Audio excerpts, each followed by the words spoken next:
La Fédération Force ouvrière du spectacle est une fédération de l'organisation syndicale. On a une trentaine de fédérations selon les professions, et celle du spectacle regroupe les salariés, qu'ils soient permanents, qu'ils soient pigistes, qu'ils soient intermittents, qu'ils soient journalistes, qu'ils soient réalisateurs. Ça regroupe aussi des comédiens, donc toutes les professions et dans toutes les entreprises du spectacle. Il y a une coordination dans la fédération de l'ensemble de nos militantes et de non-militants concernés par ce secteur. On négocie à la fois au niveau de la fédération, mais on négocie aussi dans les professions avec nos syndicats. Force ouvrière a toujours défendu le statut des intermittents. Mais il faut bien se comprendre.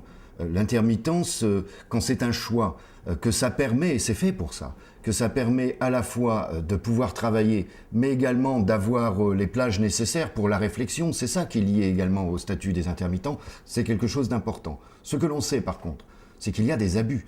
Il y a des abus du côté des entreprises. Il y a certaines entreprises qui font appel à des intermittents quand elles ne devraient pas faire appel à des intermittents.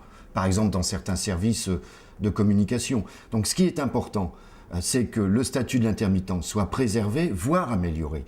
Et notamment, l'une des conséquences de ce statut, c'est des règles spécifiques en matière d'assurance chômage. À maintes fois, lors des conventions d'assurance chômage, certains ont voulu remettre en cause les droits des intermittents. Nous nous sommes toujours battus contre la remise en cause de ces droits. Parce que être intermittent, ça suppose aussi qu'entre deux contrats, quand on a accumulé un certain nombre d'heures, on puisse bénéficier d'un système d'assurance chômage qui est un système d'assurance chômage spécifique.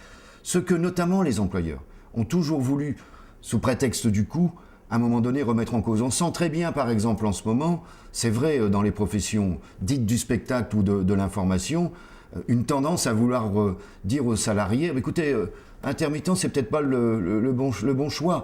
Ce serait mieux si vous, par exemple, vous choisissiez un statut d'auto-entrepreneur. Il faut bien comprendre que ce statut d'auto-entrepreneur, ça dégage l'entreprise de ses responsabilités. En fait, vous avez une relation, c'est le pot de terre et contre le pot de fer. Une relation d'individu qui créerait sa propre entreprise avec la grosse entreprise. Quand vous n'avez pas de contrat, c'est plus un contrat salarié, c'est un contrat comme un contrat commercial d'une certaine manière. Quand vous n'avez plus de contrat, là vous ne bénéficiez plus par exemple de l'assurance chômage. Je dirais c'est tout bénef pour les entreprises ce type de contrat. Vous savez, ça existe, ça s'appelle pas auto-entrepreneur, mais on a connu ça dans une autre profession. C'est les transports routiers, où les employeurs disaient à un moment donné à leurs chauffeurs, écoute, rachète le camion, je vais même t'aider à le racheter le camion.